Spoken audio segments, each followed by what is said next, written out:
y'all, and welcome to Down Home Dirt, the show where we dive deep into the journey of entrepreneurship with the people who took the plunge into owning a small business and all the ups and downs that come with it. I'm your host, Dusta, and today we are joined with Aimee Sue with Aimee Sue Photography. Welcome, and thank you for being here today. I'm very, very honored and excited. I am so excited. My heart is in a pound out of my chest. We're going to have a good conversation. I love it. So tell everybody where you're from, like where did you grow up, and tell us a little bit about you. So I'm originally from Pittsburgh, Pennsylvania. So I was born and raised about 30 minutes north of Morgantown, West Virginia, and 40 minutes south of Pittsburgh. So very country, even though it's from the north. I went to school in Central PA. I went to Juniata College. I got a pre-med bio degree. I was going to be a doctor. Wow. And then I also played college soccer, so soccer was a huge part of my life. I met my now husband at that college. He was also a huge nerd. He was a math chemistry education major, and he also played soccer. But from there, we moved to DC. Instead of going to med school, I went to George Washington University. I got my master's in secondary education. Wow. Yeah, it was awesome. It was awesome. I was there for a year and a half. We were actually there for Obama's second inauguration, so the timing was really cool. I got to be there for an inauguration. That's amazing. It was absolutely amazing, even though it was freezing. Everyone forgets that part. It's in January. Oh, true. It's yeah. Freezing.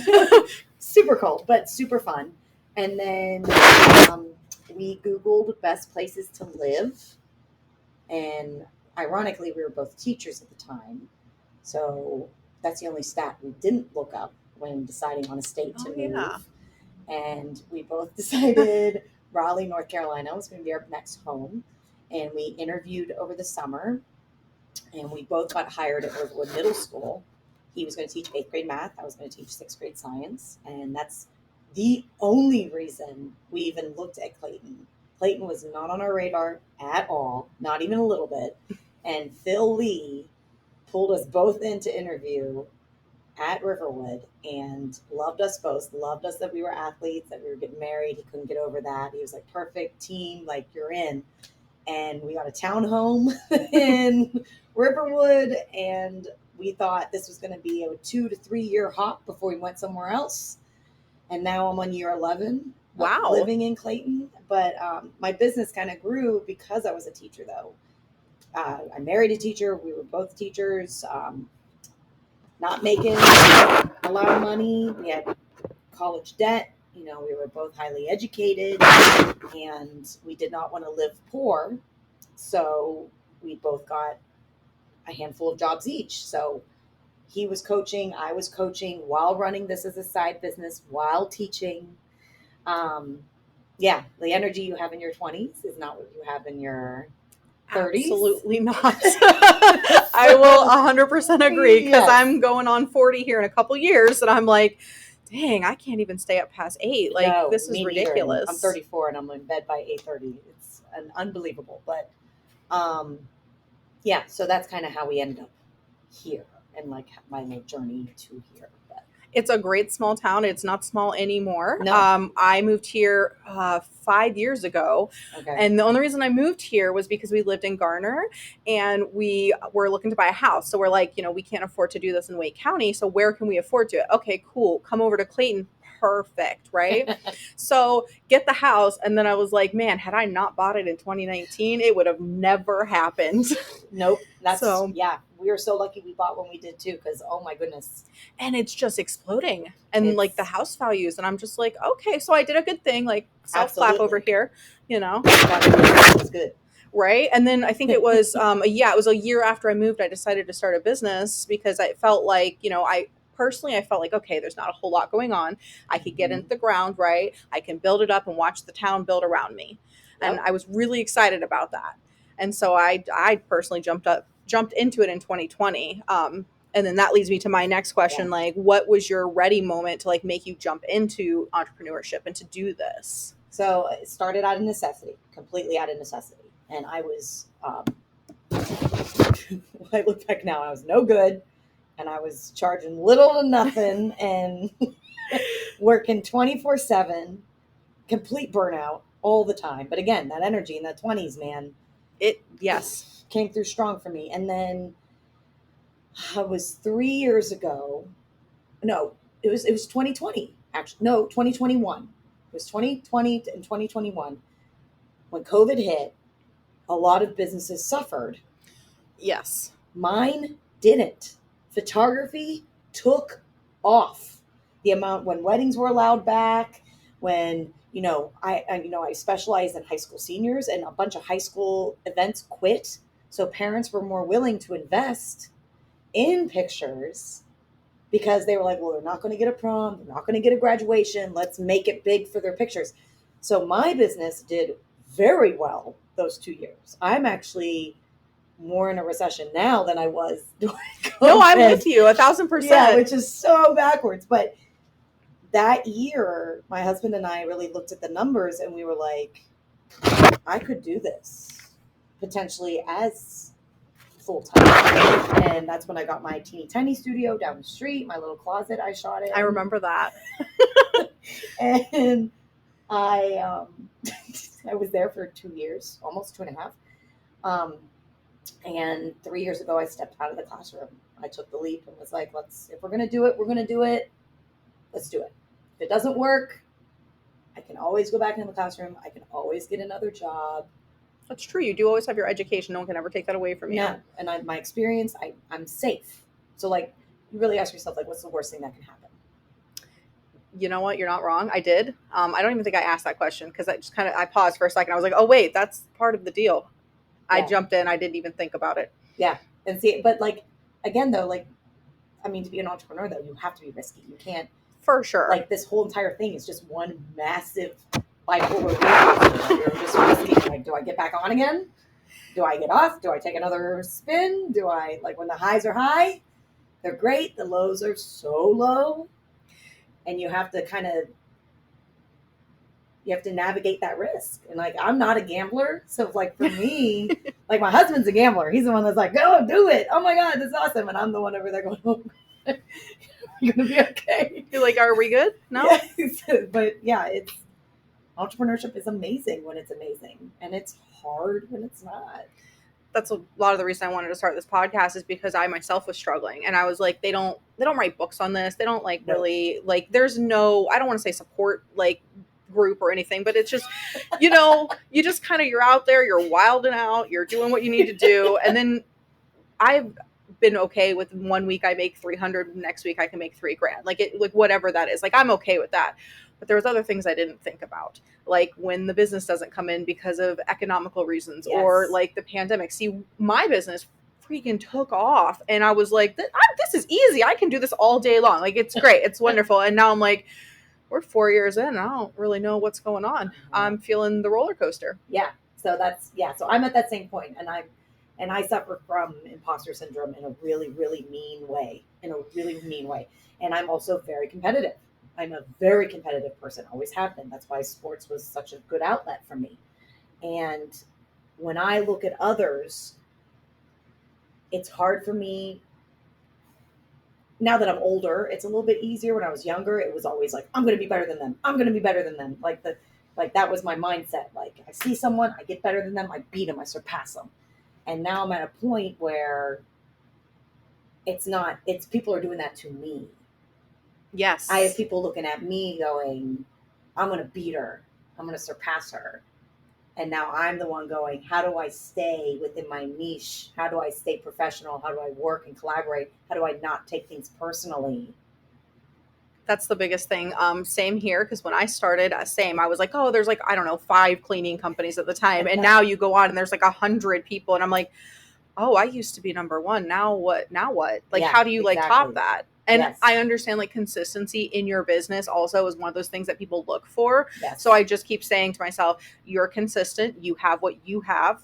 Just keep putting that out there. Yes. And it came down to, I stopped being so competitive, and this is only a me thing, because I started looking around and I was like, I'm comparing myself to other people, and it started affecting my mental health. That's my problem. So that is what I am very good at. And that's why, I know you commented on my status the other day because I was like, I'm no joke. I unfollowed 2,000 people on Instagram. 2,000. I went from following My followers and the people that follow me were about the same. It was right around 4,000. I am now, if you look, I'm under 2,000 or right at 2,000 that I'm following. I went through and I purged everyone. Everyone that I look at and go, why them? Why not me? Everyone that I put myself in that terrible spiral, I feel that. and I just went, I'm done. I'm done. I hope no one takes it personally because it's not. It's not business. Totally me. It's completely in my head. And until I can figure this out, like I can't do it. No, that's me too. I don't follow other cleaning companies, but I do follow other people that I wish that I had their life.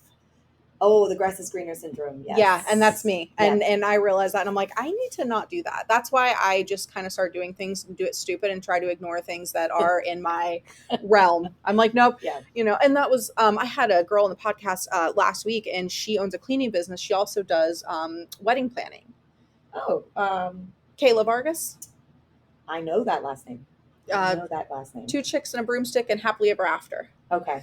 So she came on and we were talking about that. And there was like one thing that we were talking about, we had to realize sometimes is that, like not everyone is competition. Like that's at the bottom, like collaboration's at the top. Absolutely. And it did take me a long time to kind of realize that I'm not in competition with them.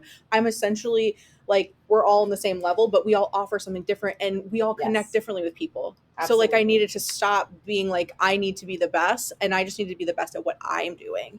Like, and yes, and that's it. So, but that's the irony of it. If a photographer walked in here right now and went, can you help me talk about gear? I'd be like, yeah, take a seat. Oh my God, what's your name? Like, I love to collaborate. I absolutely love it. And I'd give the pie away for free. Right. Like, it took me like 10 years to learn. And I'm like, here you go. And then later people are like, you shouldn't give it away for free. You should sell your experience, like do courses and stuff. But that's why we talked about. But yeah, I love to collaborate. I have a few photographer friends. We always do fun stuff together. No, that's great. That's one thing that I need to also make sure that I have is more friends in the industry. Because like I said, when I started, there was like 5 people and I knew all of them, right? And I was like, cool. Now I'm like, I got to get out there and meet the rest of them. Yeah. And like I would do phone, like one-to-ones and stuff like that and just kind of like get to know different ones around here. Mm-hmm. And I realized that like what I offer was not something that anyone else kind of offered around here. It's unique to you. Your business is unique to you. Entrepreneurship is. It is, and it's your story. It's like how because my thing is I started a business when I was 18 cleaning, and then I took a little break to have some kids because why not? And then highly recommend teen pregnancy because I am 38 years old and I have a 9-year-old and I'm dying. I am literally dying. My other 2 are grown. Cool. High five. And I'm done. Right? Yeah. I love her to death, but it's a lot of energy. It's a lot. That's what I'm saying. Those 20s, man, you got. I was working 2 jobs. I was like cleaning houses and Pizza Hut and like 2 kids, and my son has autism and I'm taking him to all of his therapies. I'm like, great. Now I'm like, how did so it's 8 p.m. I'm ready for I say the same thing. I talk about all the stuff I did and I'm like, how did I do that? Yeah. It's like, no. So speaking of, how did you do that? Who is or is there a company that was your biggest like inspiration when you decided to jump into this? So my worthy rival. I love this. It's already starting out great, guys. Yeah. My worthy rival. So when I was younger, it was I did something, and I did it without anyone telling me to do it. And I tell young photographers to do it now. And I'm so glad I naturally did it. I followed all the people that I loved their aesthetic. So I found photographers that had the aesthetic I wanted, that had the mastery of light that I wanted, that had, and in photographers, they call it like a style. And the thing with photography, it is an art and it's trendy and it changes. So even when and again, I'm lucky my brain just happened to think this way because that's not the case for a lot of young people. And I was very lucky. I was just lucky, honestly. And it was not maturity, it was luck. But I was like, I want to pick a style that not only speaks to me, but speaks long term. Something that will last no matter what trends come and go. Something that I can show forever. And it will be me. And it will be my personality. And again, my aesthetic. And I found Hope Taylor Photography. I found Natalie. She doesn't even shoot anymore. I found Kelly Klatt, who I got to meet in real life this past year. So not like finding one of your heroes in real life. That's amazing. Yeah, it was awesome. And now we text each other. I'm like, that's amazing. Suzanne, Tara Rochelle, Amanda Holloway, and all these people don't live in Raleigh. So I found worthy rivals that were far away from me, and I followed them, and I've watched their YouTube channels, I've stalked their social media, I've lived and breathed what they did and how they did it, and I found my style through them, and I made it my own. And it's tweaked a little bit over the years, but that's just been more, I think, of just an understanding of light. Like my understanding of light has gotten better. That's essentially, but like my style is true to color, light, bright, bold. And that's what I want it to be. So when people describe me as a photographer, even years ago, they would say colorful, bold, I love and this. that's me. So like, and now I'm adding strobe work. So now I'm following, like how do I keep my style true while adding different components of light to be able to capture sports, to be able to capture pets. So it's just, it's an ever evolving thing. But in Raleigh, Pink Owl, I have yet to meet her in real life. We've talked virtually, like we I sent love each the other internet. messages. Yeah, but I haven't met, as kids say, IRL yet. So I need to make that happen. But Hey, listen, with the internet now and having access to like people's TikToks and stuff, you have access to stars at this yeah, point. really, and yeah, And it's great for like collaborations. Like there's some people that are on my Instagram that I will reach out to and be like, "Hey, do you want to come on the podcast?" Like they may never know me, whatever, but hey, it's out there, you know? yeah. And I mean, I have, yeah, and that's what I told Kelly. I was like, and I sent her a message years and years and years and years ago. Oh my god, like 9 years ago, and just saying like how I was so. I commended her work, I commended her style, I commended her uniqueness, and I was like, I just wanted to let you know that I follow you and you're an inspiration to me. Like I just wanted her to know that. And I told her in person, and she gave me a hug. She's like, "You're such a weirdo. I like you a lot." I mean, like real life heroes, man. That's so cool. But Exactly. it's all because of the internet. Listen, I'm a fan of the internet, clearly. This is why I also decided to do this because I wanted my reach to be beyond Clayton and nothing against the town I live in. But I was just like, I feel like more people need to get to know me because I'm just such an interesting person.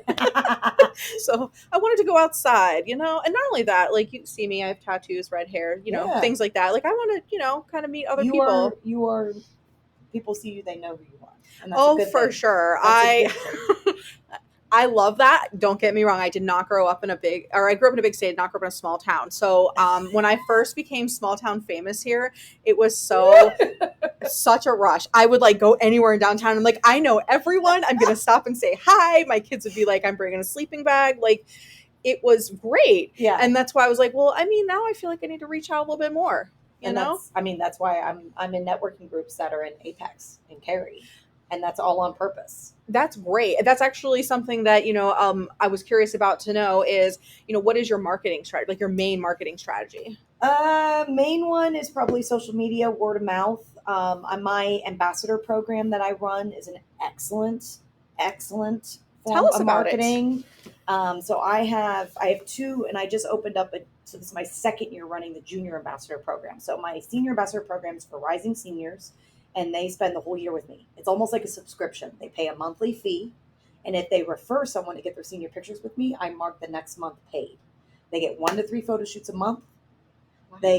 I was just with them last night. They're currently being edited on my computer right now. I have my preset going on. It'll take hours. I have, there's 15 on the team this year, which was my goal. So I'm over the moon that I hit my goal. So it's $200 a month. So $2,400 total for a whole entire year of photos. The prom, your graduation, 2 personal sessions, beach, zinnia. Like I'm planning on taking those who want to spend a little extra money to Salt Lake City next summer. Oh, wow. Mm-hmm. We're That's going to do nice a destination photo shoot to Salt Lake City. I'm huge into travel. I want to start implementing that into my programs. But their whole job is to promote me on their social media. They want to get their program for free. They can essentially get the whole entire program for free. That is they an recruit amazing 12 idea. people to get their pictures with me. So the junior ambassador program is $150 a month, and it's for rising 6th through 9th graders. So I taught middle school. The majority of my teaching career was middle school. And I love those little kids. And the grass is greener syndrome hits them the hardest. It's not the high schoolers. High schoolers feel more in their shoes. They feel more, they become more of themselves as they go through high school. Middle school have no clue who they are. and they think they have an idea and they experiment. And if social media or the social norm doesn't tell them that that's correct, they will force something that they're not. Yes. And it's heartbreaking. You watch these Mhm. little kids look at something that they want to be versus something they feel they have to be. And so I was like, why am I not doing this for middle schoolers? So Perfect. not only is it a good feeder into potentially my senior programs, but it's a confidence booster, it's a leadership opportunity. And I make the two teams work together a lot of times. So we're forcing kind of that leadership in between big and little. I love this. Yeah, This so is such a great program. I'm Is this something that huge you fan. like advertise at the schools, or do you just? So that is actually my biggest barrier. So Okay. I used to be in Wake County with that, and I for some reason fell out. I fell out of Wake County, which is why I'm doing BNIs and why I'm kind of focusing my time in Wake County a lot. I'm trying to physically put myself in I Cary like your and Apex. strategy. Like I want to be there. I want people to see my car. I want people to see my shirt. I want people to be like, "Who's that? I haven't heard of them." And I find that the biggest misconception in Wake County is they think Clayton's in Goldsboro. And I laugh so hard. I'm like, how far do you think It's I like am? 20 minutes down the I was road. like, I can pretty much see the skyline of Raleigh from where I live. Like, I'm not that far. I'm really not that far. So breaking that barrier for a lot of people, it's shocking. Shocking. Like I have a client from Wake Forest. She's like, well, we want to have our session in Wake Forest. And I'm like, okay. Yeah. Like it's fine. It's not that far away. So that to me is mind blowing. But I came up with a marketing idea this year. I haven't got to implement it yet, but doing, like Norwex parties. Yeah. I want to do that for senior photos. I want moms to host parties. They invite other moms. We play games, and I give prizes in forms of print. That is like, look, I got goosebumps. That is like such a good idea. Oh my God. We're going to have to talk off camera a little bit more. I'm a big idea girly. Same. It's the ADHD. See, Sorry. Unfortunately, sorry. If you're friends with me and you love me, that's it. And I will talk to you forever. And that is one of my biggest things. That's another reason I was like, you know what? I love running my mouth and I love talking to people and I love getting information about things. So that's another reason why I have a podcast. And I want to also highlight how fun this journey has been. Ups, downs, everything. So that's why I'm always asking. And your dog is absolutely so cute. This is the second dog podcast we've had. Oh, I'm the second one. Yeah, our dog Jackson came down and he just was not letting us have it alone. He had to come join the podcast. Oh, nice. We're like, all right, buddy. Yeah. So, very good. So, tell us about exactly, I know you shoot senior photos and dogs. Let me try that one more time. Pets. There you go. I'm looking at the dog and just can't stop saying dog. So tell us about that. Tell us about what your specialty is. So I want to be known as a graduate and pet photographer. That's like what I want to be known as. But I also help businesses a lot. So like I have a business subscription and I actually hire teenage interns to do their social media for these businesses. And they get it's $250 a month that they just want photos, and that's branding session each month for the whole year. And then they can add money to pay teenagers to do their social media, and then they become like their professional social media I love liaisons. this. Yeah, it's awesome. So I love working with businesses. I love working with teenagers. I love working with animals. My dream job was to be a vet. That was my dream fantasy job. And when I was in high school, I convinced myself I wasn't smart enough to do it. And then I was like, well, I'll just be a doctor instead. So I was like, I'll just work with humans instead of all the animals. But my dream job was to be an exotic vet that did research and travel. Like that was it. So, I've in National Geographic, there's people that work for that company. I just, oh my God, take pictures for Nat Geo. I'm like, oh, that would be amazing. My dream. So this is like my mini version of that. So like I've had a rooster in studio. I've had a hedgehog in studio. I've done 3 cats. I've done a bunch of dogs. Like obviously dogs are going to be the number one, but I have a few snakes on call that I'm bringing in. I'd like to do like a parrot. Oh my That God. would be fun. Gorgeous. Can you imagine? Like, oh, I grew up in Florida. Yes. stunning. Parrots Yes. are beautiful. Yes. We used to have this ice cream shop, ADHD rant sidebar. And it was an ice cream shop, and in there they had this entire big like macaws and everything that you could look at while you eat ice cream. Yeah, that's Like, stunning. it They're was beautiful, great. beautiful creatures. But yeah, I want to be known, and what I would love, love, love to do is hire. I would love to hire photographers that don't want to have their own business, that would prefer to work under somebody. And I want them to do, I want to train someone to be a newborn and maternity specialist. I want to hire someone to be a wedding specialist. And I would, I can train the wedding. I've shot weddings for 10 years. I can train weddings with my eyes closed. But I don't want to continue to keep saying, I can do all the things. I can No. do all the things, because I can't do all the things. And I don't want to do all the things. So my idea of scaling my business at this point is hiring someone to be a family specialist, hiring someone to be a newborn specialist, hiring someone to be a wedding specialist. But it's really hard to find people that don't want that. Most photographers want to have their own business, and I completely respect that. I would never ask someone to give up Right. something they didn't want to give up. But I am still searching, and I've had a lot of people inquire with me, but they are starting at ground zero. And I'm like, I can't take someone who knows nothing. Like, I need at least some groundwork to be like, okay. Something to improve upon. Yeah. Something to train. No, I absolutely agree. That's why whenever I was hiring people, I would absolutely go, hey, I'm going to show you what things are, and I'm going to watch you, because Yeah. it's easier for me to improve what you're doing than it is to ever start from the ground up. Yes. And I'm not a micromanager. I'm not super type A. So if I did hire someone, they would still have a crazy amount of creative freedom, because I'm going to be like, listen, are we delivering what the client wants? Does it look like my name? If both of those answers are yes, See, I Go for love it. that. And that's kind of how I am. And so I need self-starters, but I realize Yes. that I'm in the wrong business, and that's okay. I know. I've realized that real quickly. I've got some stories to tell you later of some people who have shown up to work and just absolutely blew my mind. Oh, And I was yeah, like, no. And okay. yeah, no. Yeah. So it's just you here in the studio. It's You don't just have me. any studio help. Nope, it is all me. So tell us what a day in the life of Aimee is. Oh.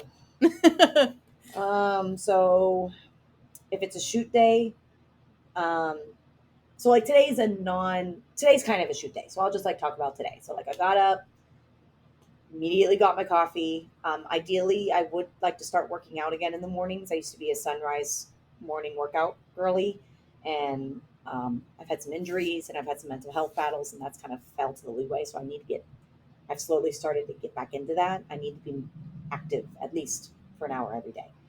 And I prefer that to be in the morning. Come here, answer my emails first. I'm most productive early in the morning, so I try to do the tasks that I hate the most first, which is admin. Emails, invoicing, text messages. I can't wait to make more money where I can hire an assistant to do those. I cannot wait. I'm counting down the days. And then the editing. Whatever was on backlog, whatever I'm currently working on, I edit. I have consults. We meet in here or over the phone. And then my shoots normally happen in the evening. Every so often I have a sunrise shoot. In the summer, I try to push for sunrise because it's so hot. I was going to say, yes. It's so hot. It's like 8 a.m., 100 degrees. Yep. So I love to start shooting at 6:30, 7 o'clock in the morning. It's wonderful. We're done by 9. Perfect. Go on with the rest of your day. Exactly. And if they get hair and makeup, they look beautiful for the rest of the day. So I sell that all the time. I'm trying to think. So like tonight, I'm meeting with a videographer friend, and he's going to teach me. I'm trying to get back into video a little bit more. So we're just going to we have a play date essentially. Ooh, I love it. So that'll be during golden hour tonight. Hopefully he can get me back on track on it. I used to be really good at video. I started in high school in video, not stills. Oh. I was a video. I loved Adobe Premiere Pro. I taught myself everything. I ran the behind the scenes for like the school like news channel stuff. That's impressive. I was the nerd behind the scenes for that. But yeah, so I'd like to get back into that. So like instead of a shoot, I'm meeting with him and we're shooting together. But yeah, then I go home and I eat dinner. My husband's amazing. He cooks literally almost every night. If he didn't feed me, I'd be living off ramen and hard-boiled eggs probably. It's like the number one thing that I always hear about when I talk to an entrepreneur is like, I need these things done, mostly food. And I'm like, I am with you because Yes. I don't do Yeah. that. I cannot take care of myself if I have to do like all the business stuff. Yep. And I have a partner who is a true partner. I'm very lucky. You and are. and he wants this to succeed so badly that he's willing, to step up and do things that he doesn't want to be the domestic guy. He wants to go home and lay around too. We both just want to go home Yeah. and lay around. But I don't really get to go home and lay around. I go home and I work. The laptop, if I'm good, the laptop stays here. Most of the time the laptop doesn't stay here. The laptop goes home with me. Yes, and that's something else I want to highlight. Like, is that when you are an entrepreneur, there is no such thing as turning it off. Sometimes in the middle of the night, which is my most productive, I am doing my invoicing and I'm making sure the schedule's okay. And I'm like, You're the night owl. right? Okay. I'm like up all night because I've got, I'm a single parent. I've got a small, well, she's a 9, Yeah. not small, but small enough. That's still small. Yeah, and so it's like during the day, I'm mom, entrepreneur, I'm doing this. At night, I'm like exhausted, but at the same time, none of this is going to get done if I don't get it done. And see, and I don't have, my husband and I, we can't have kids. So that is something that as an entrepreneur, I'm super flexible. That gives me a ton of more time than a lot of other entrepreneurs that are parents. And I totally acknowledge that. The fact that I can take my laptop home and I don't have little ones, like, No, grabbing at for you, the needing everything. attention. Yeah, like I don't have that guilt. No, that's great because it is. You're absolutely correct. One of the things, especially being a single parent, is Absolutely. like Oh my I'm sitting God. here like balancing between that. So like if it wasn't for my daughter, I honestly don't know how I'd survive. I wouldn't. I just wouldn't. And that, so she's your partner. She is, and she makes me teary eyed. Sorry, Oh. but I can't survive without her. No, and the same thing with if I didn't have my husband, I don't know what I would. No, and it's like we need those people there to like help you and to do it. She does the majority of the driving. I don't drive anymore because that's when I get all of my time to like do any emails or like texting people back or whatever. Because otherwise, before she got a permit, I was losing my mind trying to do stuff, and I'd hand her the phone and I'd be like, tell him this, and she's like, I can't talk like you. I don't even know what this conversation is about. And I was like, oh, okay. Yep. We need to switch seats. Yep. So now she does all the driving. We get there on time, and I don't look like an a-hole anymore. So highly recommend getting a driver. Yeah, that's almost like that's a partner. That's an assistant. You have a built-in one. You can't beat that. No, absolutely not. Because like, honestly, it's one of those things where it's like, if you don't, then where are you going to find the time to do it? That you have to make the time. Right. And if you're tired, like that's what people don't understand. They're like, and I'm tough and I have a high accountability and I consider myself fairly disciplined. I used to be way more disciplined than I am now, but like people are always like, well, just don't you have time for that? And I'm like, what else could I potentially fit in my day? And they can't understand unless you're doing it.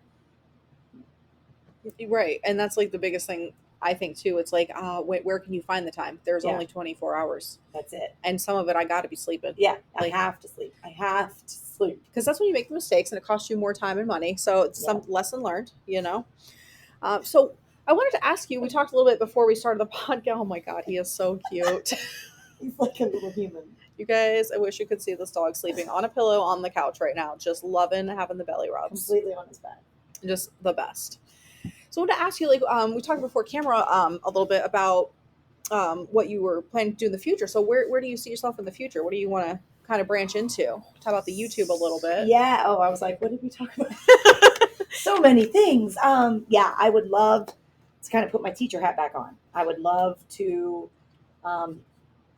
sorry, he's going to be distracting. You need to stop doing that. Okay. I would love to have my YouTube channel where I educate other photographers. I talk about techie stuff. I, put my nerd hat on too for a little. I would love to do an online class.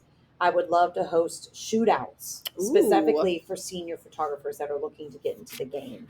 Like I would, oh my gosh, if I could turn my Salt Lake City trip into a shootout, that would be amazing. So like so shootouts in the photography world are like mini conferences. So like people would buy tickets to go to these shoots with you, and like before the shoot, so like while everyone was getting hair and makeup, you would have a round table and you would go, okay, business questions, this is where we ask it. What questions do you have? Where are you at? What do you need advice or help with? And then After that, we would all go out and shoot, and they would either be able to shadow me or get content with my models in a beautiful location just for their portfolio. And like I used to do them all the time when I was coming up, and this is an opportunity to meet other photographers, opportunity to kind of bounce ideas, play with style, and I'm giving them professionally hair and makeup, outfit, the location to It play. sounds amazing. I want to go. Can I just come observe? Yeah, Just sit in the corner, take notes. and they are a lot. They actually are a lot of fun. They are a lot of fun, especially when like I've done a few wedding shootouts, and back when I was like I'm going to be a wedding photographer, and those were not as fun. The senior shootout ones were by far more fun. You get more personality. You get more variety. Like your wedding shootouts, it's you get the couple, and they're normally professional models, or they're not models at all. They're trying hard though. Yeah, you either get a cute couple that signed up to get free photos. Oh, is that what that is? Oh, I yeah. always see that. I never put it together. Yeah, you either get one or two things when you do a wedding shootout. You get just a cute couple that said yes to a model call on Facebook, or they're Okay. friends with the host. It's all about who you know. Yeah, absolutely. Or you get actual professional models. Wow. And I've done both, not hosted, but I've attended both. And it just limits what you get. But when you go to a senior shootout, these are not even professional models, but you get 10 of them, all in different outfits, all doing different things. And it's so much more fun. You just get so much more out of those. So I would love to, I see myself hosting those. I see myself using my model team. You And should hosting definitely those. do that soon here in Clayton. I'm just saying, I know somebody's sitting over there. And that's the danger. Do I do it in my backyard? Because a lot of times I've seen how other photographers do it, and they don't do it in their backyard on purpose. And it's crazy. They even have like rules in their stipulations. Like if you live within 50 miles of me, you're not allowed to come. Wow. Is there a reason? I'm just curious. Because you end up growing your own competitor. Oh. It's like feeding your own competitor. And that's where that line we were talking about before, like where do you draw? Because I've done it. I've hosted beginning photography classes in the past, and they're now some of my main competitors in the area. No joke.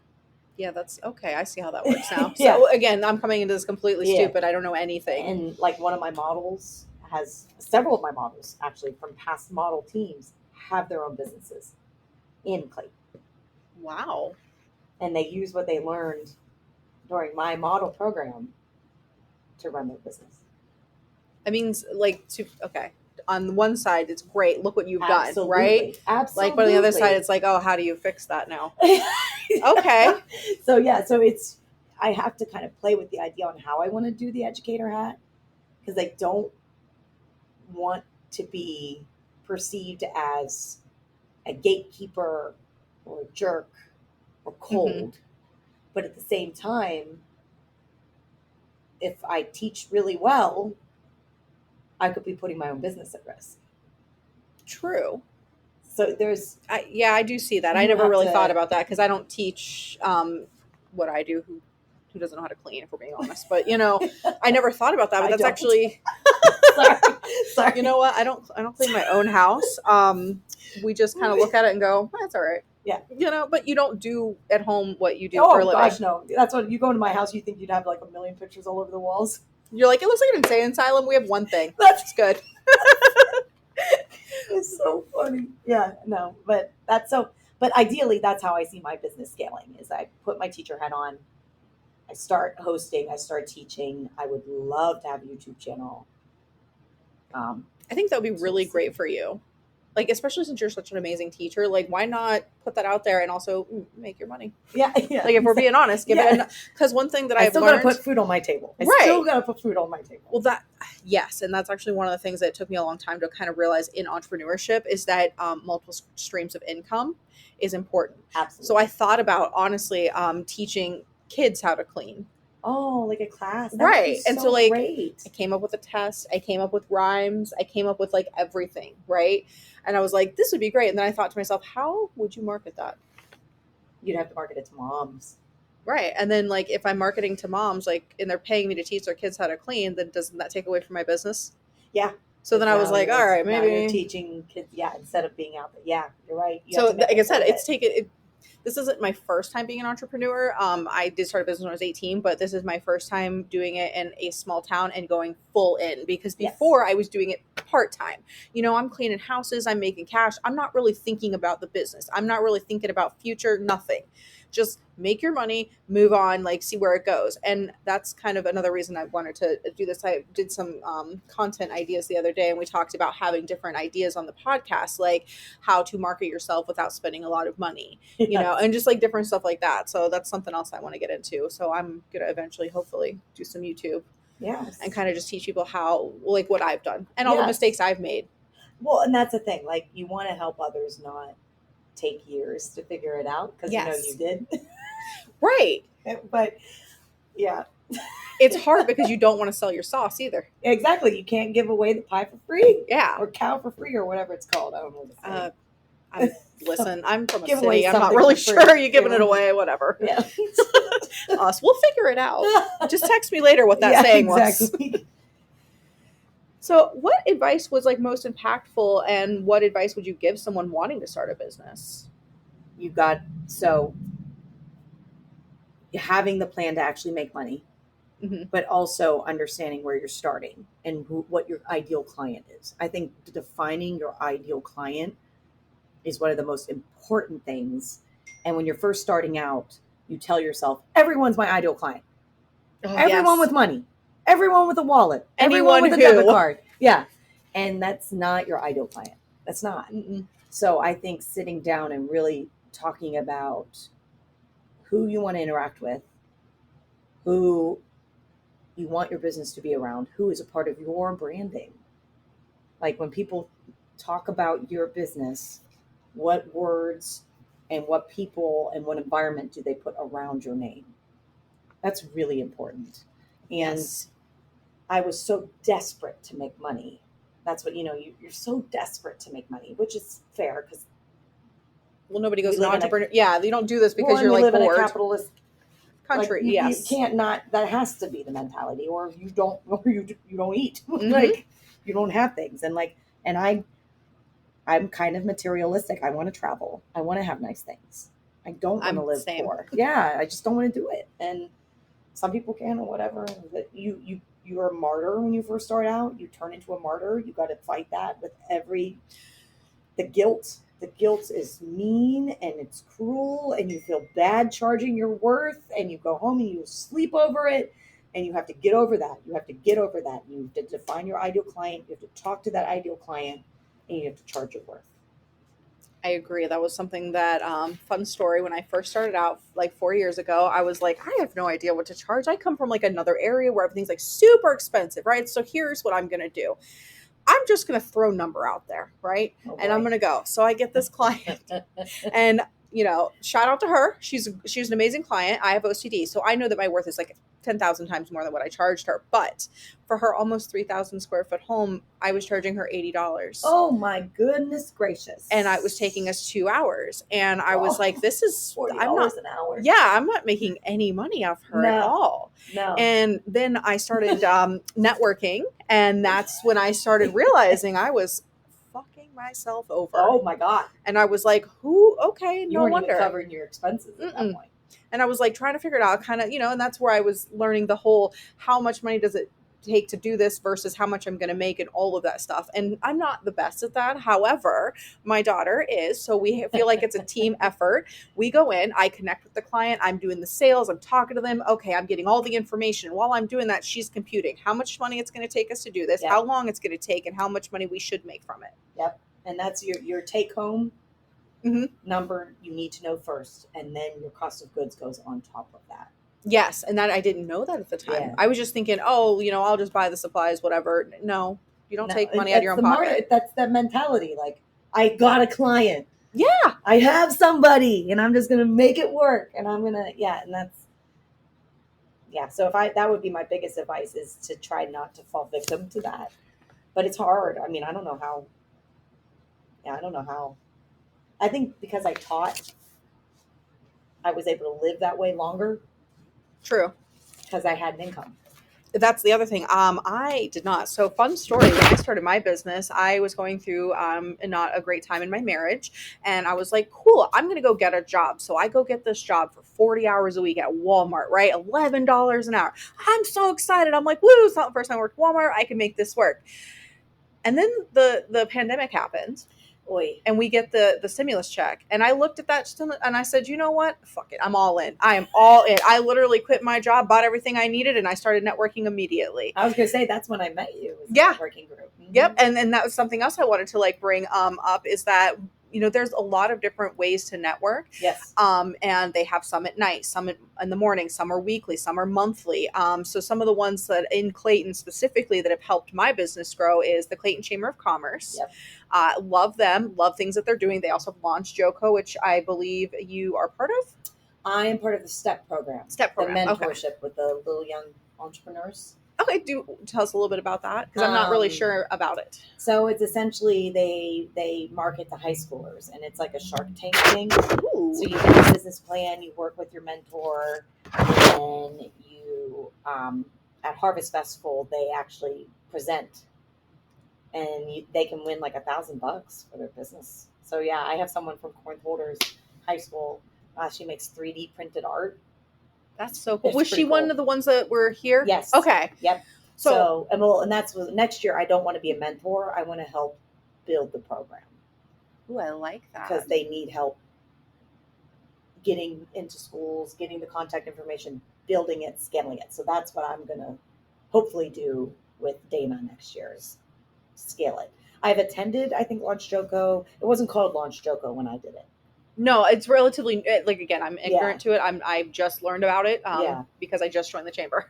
So it's a great I mean, it's a fantastic program. When I did it, oh my God, I took like a free class like 8 years ago, probably 9. It was a long time ago, and it was at JCC, and it was just through JCC. Okay. So like JCC was just like, here's a free intro to starting your own business class, and I did that for like they had like 3 dates, and I did those, and I think that's what Launch Jogo actually ended up kind of morphing from. Oh. At the Small Business Center. Yes. I live right down the street from there. Yes. Okay. So that's what I did. That's where I started too. Yeah. Because I was like, first of all, I'm in another like area. I had no idea what I was doing. And I was like, because in Florida it's different. I was a pre-med bio. I'm still losing my mind over this. Secondary ed. I knew nothing about this. You're like, I'm going to be a doctor. Get out of my face. Yeah, I knew absolutely nothing about business. So I went in so blind. I went into that class like, oh, you're like, tell me anything new. Yeah. Yeah. Yes. That was me. I went and I did, and then they have a lot of free courses too. If you need to learn how to do bookkeeping, I went for one about taxes, and met an attorney there who gave me some free advice on my business. That's awesome. So I think that networking is like very important, even if it's not just for your business, it's for the knowledge. Because what do they say? If you pay attention, the education is free. Yep. So that was something else I got really excited about. And the Tang. Yeah, I was going to say, you visit Tang frequently. So I used to be in Tang. Yes. And unfortunately, they just gave me so much business that I couldn't keep up. Well, I said fortunately, not unfortunately, but it's unfortunate because I don't see anybody anymore. Yeah. So, but they gave me so much business I couldn't keep up. And this was 2 years ago. And I had to quit because what was I supposed to do? Like, I couldn't hire and I couldn't stop taking the clients. So I was like, all right, guys, like, I appreciate it. So I always shout out Tang. I'm always like, I still come and visit and like, hey, guys. You sub. Yeah. Every so often I see you there. I'll sub. They meet at 8 a.m. So sometimes that's a little hard for me. I'm not a morning person, but like I have to be, if that makes sense. That's the other thing with the entrepreneurship. You get like, maybe 3 hours of sleep a night when you're first starting out.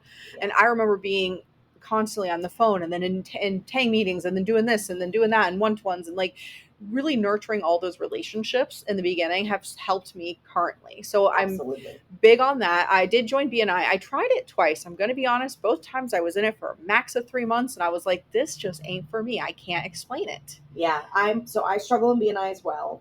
And I think the problem is BNI is so referral heavy. Yes.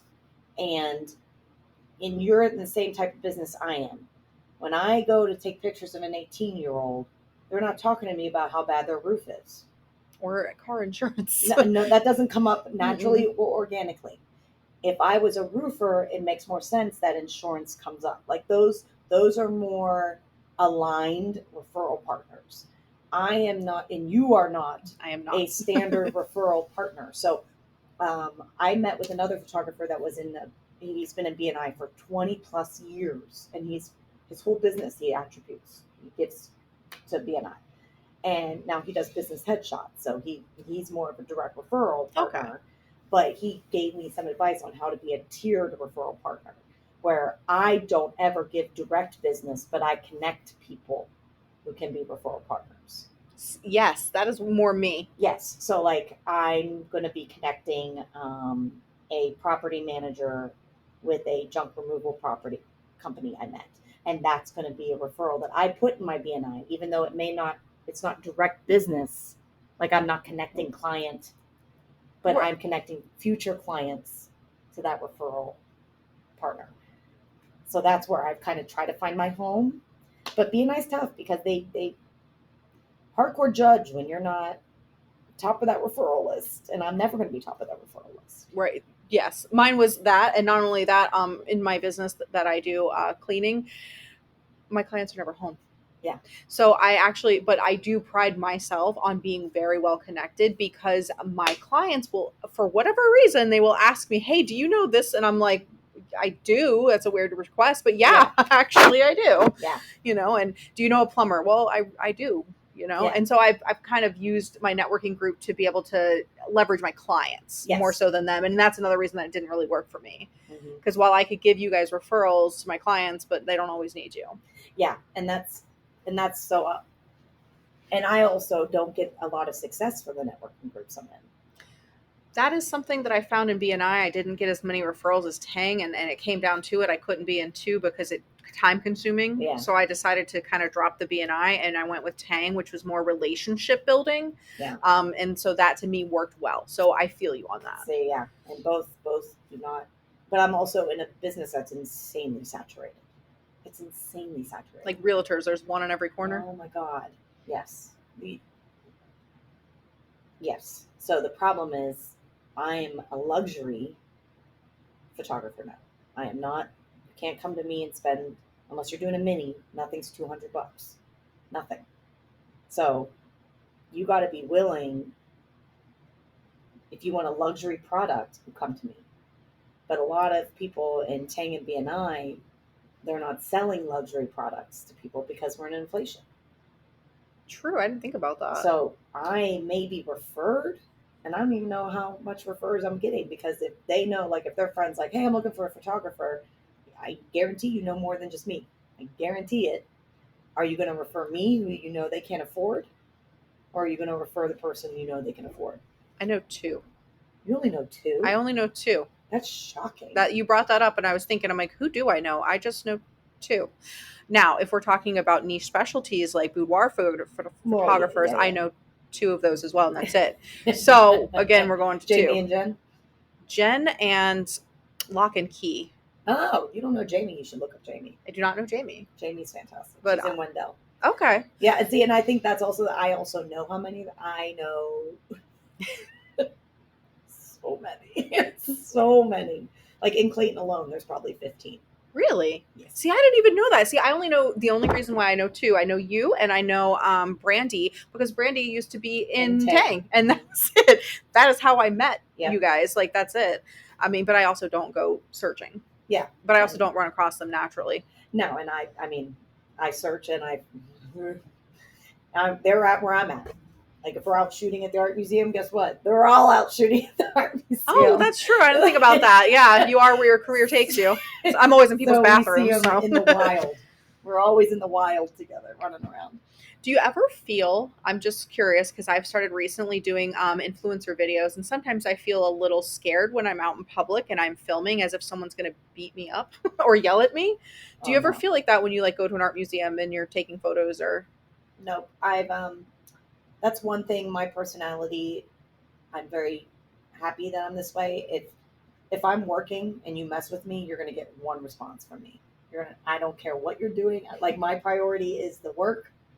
There could be a bomb going off 10 feet behind me, and I'm like, as long as it doesn't bother me. Like, You're like, I still have things to do, guys.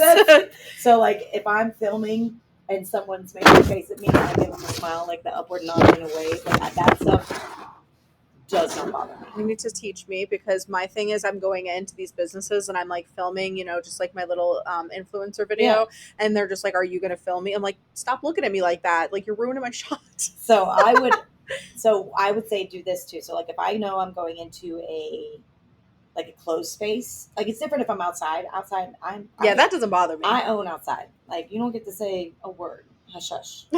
But if I'm inside, I will go to the owner first. I literally go straight up to him and be like, "Hey."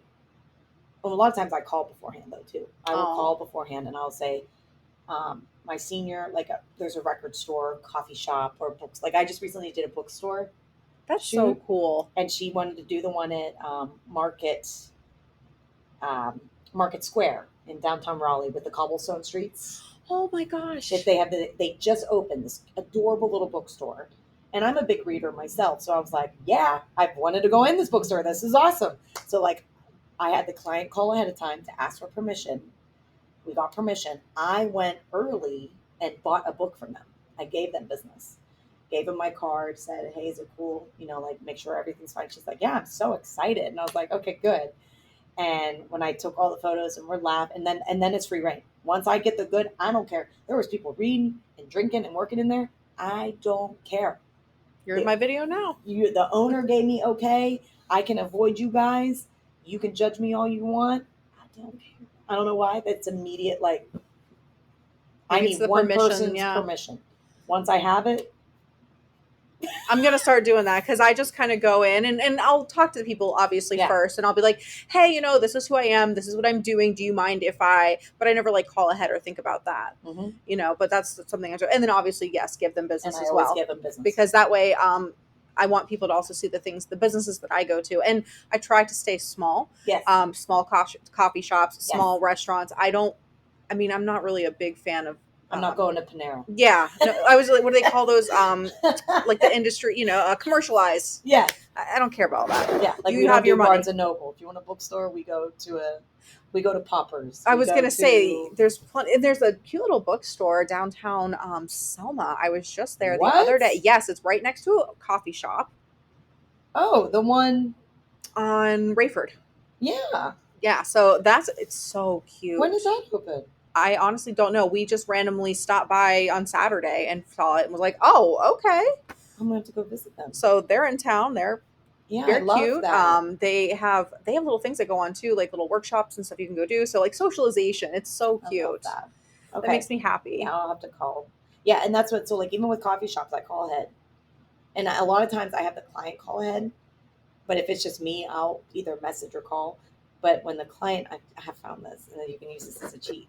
If the client calls ahead, or you even have your daughter call ahead, like on behalf of you, it's harder to say no to them than it is directly to you. To an old lady, I got you. It totally works. All right, so you have a new thing to add to your resume. If we're being honest, this girl has like the most lengthy resume in the entire world, just being my kid. When I was younger and I couldn't afford to get my hair done and my nails done, guess who was doing it?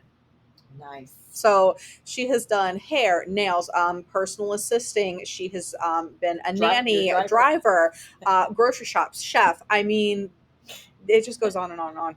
And you're the oldest, I'm assuming. No, you're one older. So my son, he's right.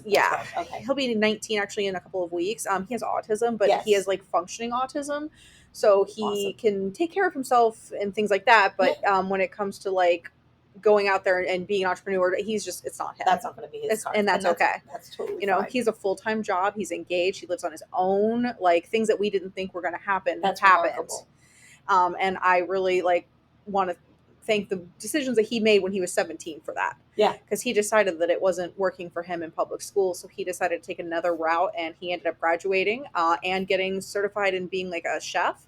He went to school for that. And I was like, okay.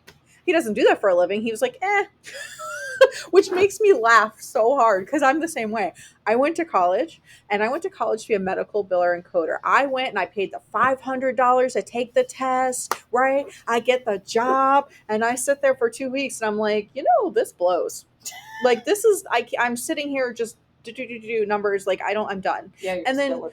it also like messes with your mental health because you're reading Oh hospital my charts gosh, it's terrible. and you're like, oh, that happened. And then like that's the other thing is then kind of how the body works and things. And then sometimes you're like, oh, they should have done that, Yeah. but you can't say anything.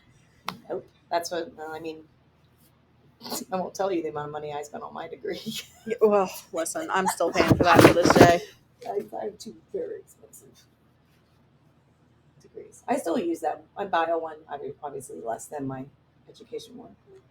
Yeah, but if we're being honest, my dad told me, he said, just go to school. Just go to school for Study 2 what you years. love. Study No, what you love. I wish he would have said that. No, he told me that I needed to go to college for 2 years and get a degree because it would change the way I look at the world. That's not wrong though. And I was like, okay, so that's what I did. I was like, 2 years, it took me 10, but that's wrong. fine. My outlook, I went into college a completely different person than I came out. Same. And like, I don't try to shove that on my kids because like I spent a lot of money. I still have student loan debt and I'm like, that's not cool. It's not. And I don't use the degree, but I do because I wouldn't know accounting and bookkeeping. And so I went to school for bookkeeping at first, and then I wanted to be an accountant. Then I was like, cool, I want to be a paralegal. ADHD kicked in. So but that's a lot of good experience though. Yeah. Like and I also wanted to go to school to be a freaking dental assistant. Like just right, like all these things. So like all of those little that's what did it for me. I had to take a biology course and then I took it and I was like, I'm out, dude. I cannot do this. And the thought of somebody having like halitosis and like okay. Oh no. I'm just gonna gross myself out at this point. Oh man. That's so funny. Yeah. I know, and then like look what I do for a living. I know. Then you could see I couldn't. My own mess grosses me out. I can't. Same. But see, I watched. I knew, and that's how I knew I would have been a good doctor too. Is like, I'm. Have you watched a heart transplant on YouTube before? I have not. I've seen them all. I've watched them all. I find them mesmerizing. I got to go in the OR as an 18-year-old and follow surgeons around. I was amazed. I loved it all. I loved it all. See, I wanted to work at a morgue. So weird. I could do that too. See, because it's the living scare me. The dead, they're dead. They can't do nothing. Well, that's when they're in surgery. They're pretty much comatose, right? Like, I used around. to watch that show where they did the tummy tucks and the breasts and with the really hot Dr. Ray. I cannot remember the name of that show. Oh my gosh. It's like Hollywood plastic surgery. Something like that, yeah. Something. And I'd be like, oh man, like that's really interesting. And then like watch them take the big saw and like just do this and her whole freaking skin flaps up. I'm like, that's pretty cool. Plastic surgeons are like magicians. They are. It's actually an art form. People write them off, but like that's a legit, like using science to completely manipulate a body the way they do. That's art, man. That's impressive. It is. And that's something I don't think I could do, to be honest with you. I got arthritis hands. Oh yeah, mine shake. Yeah. And it's like, okay, cool. So we're doing that. So my last question is, how do you measure success? Oh, sound like my therapist. A little therapy session, guys. If this you do, is exactly what my last therapy session was about. Was defining. You have to define success because otherwise you're just going to chase forever. And I am competitive and a serial chaser. I love to say, "Okay, I got this. Now what? Okay, I got this. Now what?" Like my husband is the one that's giving me reality checks all the time. Like this space. He's like, "Aimee, look at the space you're in. Look at where you're at. Look at what you've done. Look at where we live." Like he's always one being like, reel it in. Stop. We have an amazing life. Stop. And my therapist was kind of hinting to that. She was like, I think the problem is once you've hit a level that you define success, there's no reward. There's an immediate new level. Interesting. So when I hit here, there's no wahoo. There's no like, I did it. There's an immediate, okay, I didn't make it yet. It goes transition from I made it, no, I didn't. So, okay. I have an immediate new level. I have been fighting with that. And a lot of it, it's like I was very lucky growing up. My parents were upper middle class. My dad's a money man. He's an accountant. So he managed our funds. We got to do all the cool things.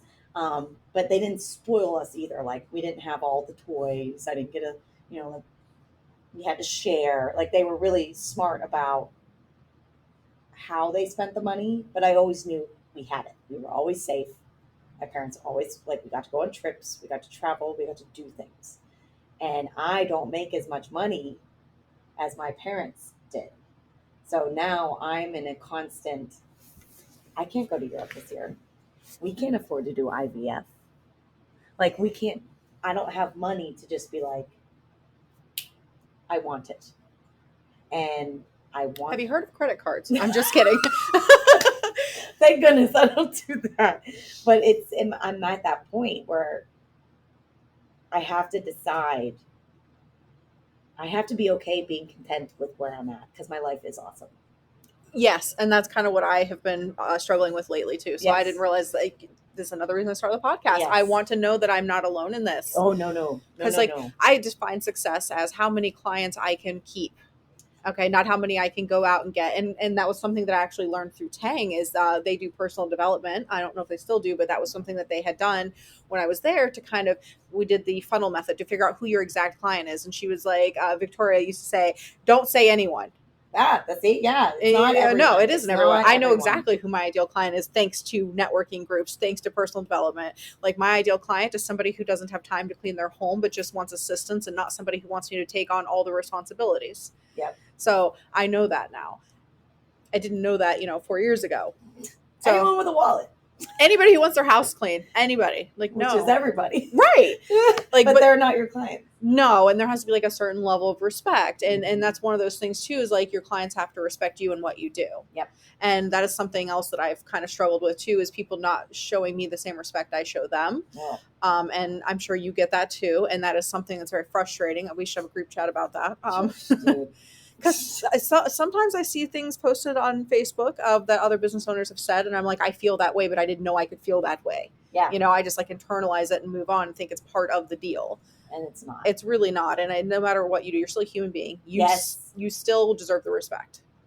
Like, I don't care if you're scooping poop, for dogs. Like, it doesn't matter. No, you're doing a service for somebody, and that's the end. That's it. That's all you should say. I'm doing a service for somebody, period. That determines respect, kindness, and overall understanding. Yes. That is my thing. There's a lack of an overall understanding, and I think a lot of it is I do attest social media to a lot of it because we put ourselves in our own little bubble and we forget that people are human. Yes, and we're not just some cartoon character on the internet. Yeah. And it's like, we do go through real things. And that's when I saw you post about that. And I was like, oh my God, I'm so, like, not saying like it's good that it happened to you, but it was good that we were able to connect over it. Yeah. And I was like, and people think and it's funny because and even Luke says that.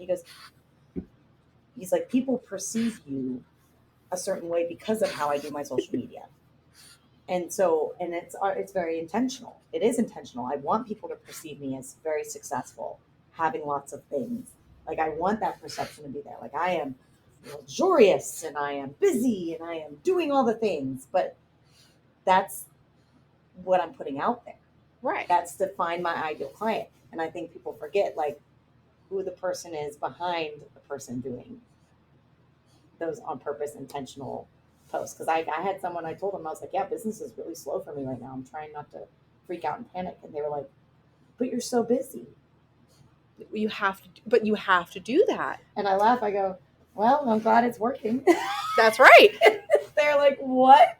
And I'm like, I want to be perceived as busy because that's who talks to my ideal client. My ideal client is looking for someone who's a luxury photographer, who has experience, who's working, who's like, that's who my ideal client is. So I want them to look at my social media and be like, yes, her, look at it. Look at everything she's doing. And I also, people forget too that, entrepreneurs, I do a lot of busy work that's not necessarily money coming in. Yes. The admin work, the advertising, the networking. I mean, yeah, it eventually leads to it, but it's not money in my pocket. No, and it's not like a clock in, clock out situation. No, yeah. So yeah, it's a lot of people who are like, and that's what I said before. If you're not an entrepreneur, there is a lack of understanding. And if you already put us in a bubble and you already are going to treat us just like a checklist on a list that you have, it's It's just not. It's not good. Not cool. It's not cool. It's not cool, man. You guys, stop it. All right, we're humans. We're trying really hard. So hard. Right. And So like hard. as a woman, I do tend to cry sometimes. Oh, and I'm just yeah. like, I don't care if you're my client, I'm gonna cry in front of you. Like it happens. See, and I never used to cry ever. Ever. In my 20s, you would never have caught me dead crying. I don't know what happened in my 30s. House of Dragon episode, bawling my eyes out. Commercial, bawling my eyes out. You're like all the emotions caught up at once. Why are we doing this? Constant state of like turmoil. Now I'm in. Yeah. I'm gonna attribute mine to early menopause. I just like cry for no reason. It's fun. I love it. Highly recommend. It's fun too because we have one client and I love her to death. She's an old lady. She doesn't. She can't do a lot of things for herself. She had an accident. Cool. Okay. So when we first started out, I think someone's coming in. Oh, they are. Oh, Didn't want to do nothing to elaborate. oh, thank you. Yeah, go. Oh, thank you. Thank you so much. It must have fell over. It's outside. Yeah, the wind just went a big gush. Oh, okay. Gush, blush. Yeah, there's a big storm looking like it's gonna blow in. Right? Like, yay. Yeah. All right. Well, tell everybody where they can find you at on Instagram. Are you on TikTok, Facebook? I am on all the things.